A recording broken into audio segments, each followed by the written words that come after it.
Salutations, everybody. It is an absolutely positive, super happy-go-lucky Mr. Matty here talking about the Avengers beta. If you couldn't tell, that was complete sarcasm because I did not enjoy myself at all. My goodness, ladies and gentlemen, was I looking forward to this beta, because I thought to myself, when I saw the first ever war table for Avengers, and this is the game I got to get my hands on, right? I got to really feel it out, because I saw a pseudo Destiny within an Avengers universe, and as a complete movie casual, I thought, all right, well, it's Avengers, so maybe if I play the game and I'll actually understand what it's all about. Well, the beta opened up this weekend for those who pre-ordered, or in my case, Square Enix sent me a code. Big shout out to them for giving me the opportunity to actually see what this game is all about. Now, you guys know me. I like to put a positive slant on most things because that's just my personality. I have a pretty optimistic view on a lot of things, not foolishly so, but in this case, you're going to see the more negative Matty come out. And I'm not talking about Mr. Negative from Spider-Man. No, I'm talking about, like,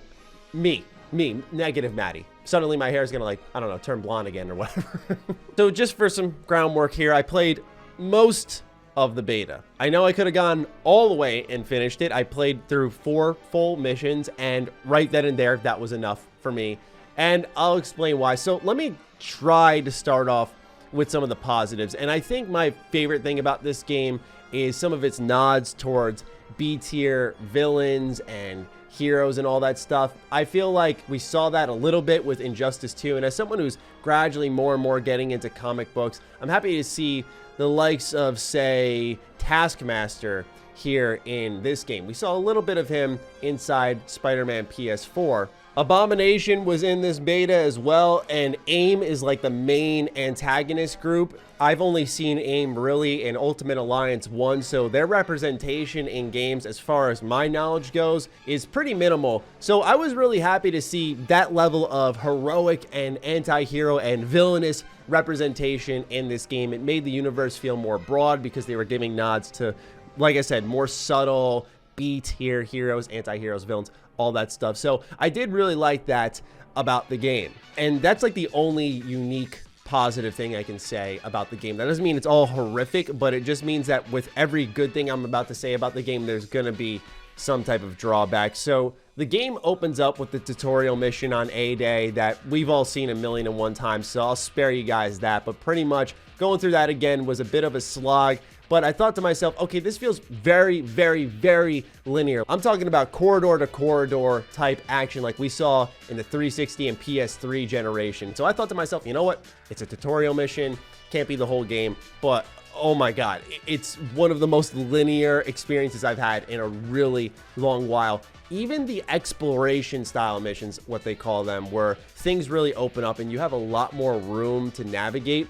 It's really about, you have objective A, in between are some chests and resources that you can collect by breaking boxes, and then you get to the next objective, objective B, and then repeat. And it just is that over and over. There's nothing of substance to discover in this universe, where most of the time, even if you don't have walls guiding you straight, which 90% of my experience was that, just corridor to corridor action, then you're gonna be in these open areas where you may as well just go straight anyway. And it starts to feel like a lackluster experience there, because what's cool about this game is you have the opportunity to bring these Avengers to life and the world that they're in to life, but I feel like it just stumbled right away with that exploration. Let's talk a little bit about the gameplay. This is why I wanted to put my hands on the game, because sometimes games don't demo well. Sometimes you'll see something that is presented to you. I think Ghost of Tsushima, for me personally, is one of the best examples I can think of. I love that game, but when I saw State of Play, I thought, this looks like a Ubisoft game. I was wrong. Point being is that sometimes games don't demo well, and it's really opened my mind to make sure that even if I don't like something I see,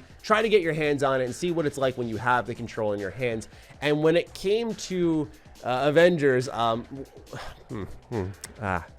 man, so the combat in its own right is okay, because you have your square, which is your light attack, triangle, which is your heavy attack. You can block with certain characters, circle is to dodge, and then you have L1, R1 mapped to some special abilities. You can unlock more throughout the game through the skill tree and upgrade those, assign them, play however you want. If you press both bumpers together, you'll do a super special move like a thunderclap for Thor. And so you get a little bit of customization there, and you're like, okay, this feels fine. But what happens is, because the roster is so broad, you have Black Widow, you've got Ms. Marvel, you've got Hulk, you've got Captain America, Iron Man, Thor. They're adding Spider-Man exclusively to PS4, which is, you know what? But point being is that all of these characters have to fit this kind of cookie cutter combat system. So when you're playing as Hulk, I would think the game would try to embrace some sense of destruction, or give you destruction focused missions to let you go wild with a particular hero. However, what ends up happening is that even if you're playing as the Hulk, you have to use the dodging system. And dodging in this game is all about timing. So when you actually evade someone's attack, even if their punch is going clean through your jaw, as long as you've hit circle at the right time, you're dodging them. But to me, it felt really weird going from Kamala Khan, who, you know, has to be nimble, has to be jumping around, using her stretchy arms and legs to fight and pretty much like web sling across levels. It's actually really interesting. But to go from her and then to the Hulk and play both of them with the same control scheme and the same style, it's, like I said, one of those things where you put your hands on the game and you go, this doesn't work at all. It creates a less and less separation of these characters. Even when I was in the co-op mode, where you can bring friends into your, I put this in quotes, strike team, end quote, that still didn't create this level of cooperation where you were teaming up. It was more so like you were all splitting off, doing your own thing, taking on baddies by yourself. And so even then, when I thought, hey, maybe multiplayer could help this game out a little bit, it's not to say that you won't have a good time, but I just thought to myself, the combat, the exploration, you combine those two elements and it just feels very mind-numbing. And don't get me started on boss fights. Now, this tails off from a discussion I was having on my Twitch channel just yesterday after the PlayStation 4 State of Play. I was looking at, I forgot what game it was, but it was just a very underwhelming boss fight. I think it was Godfall. And I thought to myself, you know, just nowadays, very, very few games know how to do a proper boss fight that rewards the player, that challenges them, that has unique mechanics.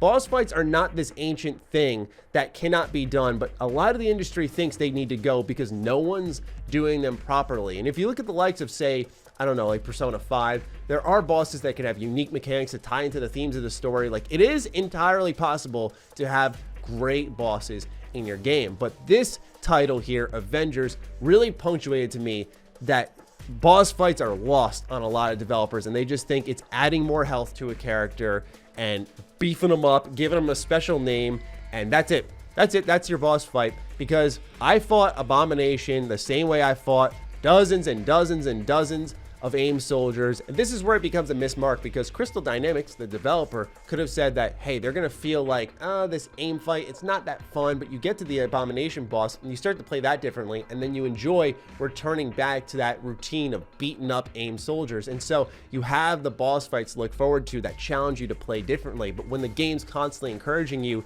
to do the same thing, sprint down corridors, press the square button, occasionally pop an ability, they all play the same. So it feels like flavor at one point in time, outside of, I'd say, Iron Man, who can actually get some type of verticality into his gameplay. I thought that felt pretty good. Let's move on and talk a little bit about gear. So gear in Avengers plays like a lot of games you've probably seen in the past. You pretty much go through the level, and like I said, in those exploration levels, for example, you'll find chests, and inside those chests are going to be pieces of gear for your character. Now, in the war table I saw, it changed cosmetically how your character looked, and that excited me because I cannot stand, like, okay, if I'm playing a PS2 RPG, fine, but I cannot stand when games in general nowadays have you change your equipment and your character looks the exact same. It infuriates me. And maybe it was a beta bug. There were some bugs, some really bad ones in my experience, and I'm usually pretty tolerant with bugs, and so this one didn't really bug me too much, pardon the pun. But it may have been a visual bug of some kind, but my character's visuals did not change at all when putting new equipment on. But anyway, it's based off a power system, so every mission has a power level, and if you increase your difficulty, you can play on different power levels. So a mission may be like power level 8 if you're playing on hard, versus on normal, it'll be 6. And so as you put more and more gear on, your power level will raise. I feel like they accelerated things in the beta a little bit to get you that feeling of getting gear a little bit quicker, because by the end of my experience, I was like power level 10. But anyway, you're going through the level, you're looting, you're putting this new equipment on, whether it be like vests, bracers, logos, all this stuff, and you'll get different buffs to your character. You can use the resources you've collected to hold square and do a power boost to those items so that you stick with them longer and they can do more for your character. But essentially it just allows you to take on higher level missions, and then you repeat them, you can get better loot.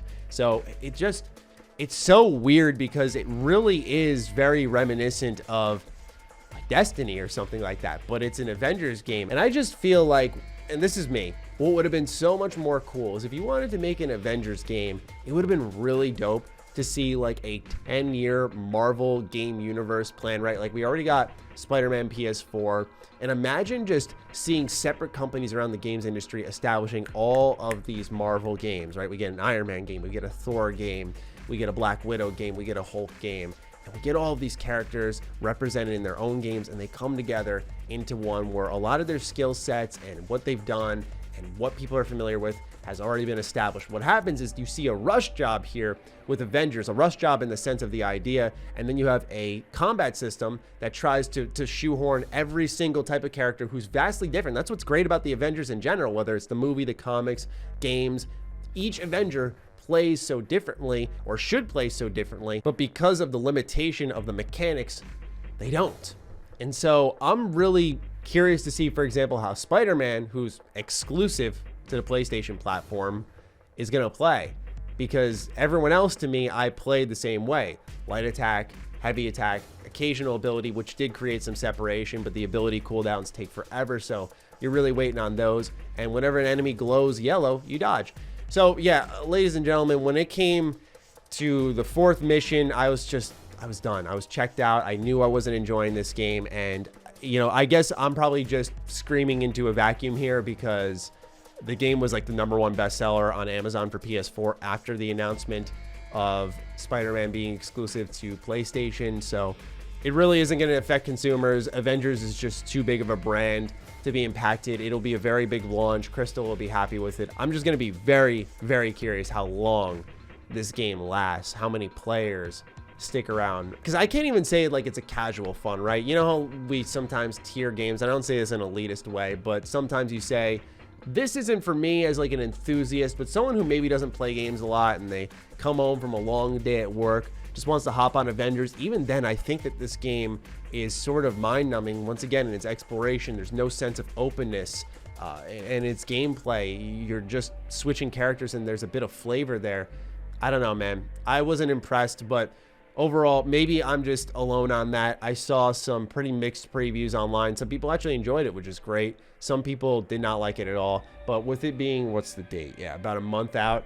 I don't think this game's going to suddenly have a miraculous change. What I'm playing is probably extremely close to what exactly the main product will be, although hopefully some bugs and some of the visual issues will be ironed out. But when it comes to the game itself, yeah, didn't have the best time, but I just wanted to share my experience today. So let me know what all of you are thinking of the Avengers beta. Have you pre-ordered it? If so, I mean, I would say probably cancel it. But if you have and you've played it, let me know what you're thinking in the comments down below. Other than that, follow me on Twitter, follow me on Instagram. Those links are in the description down below. Big thank you to all the patrons who continue to support all of the content here. I appreciate each and every single one of you. I will talk with you soon. Stay sexy, stay active. I love you all.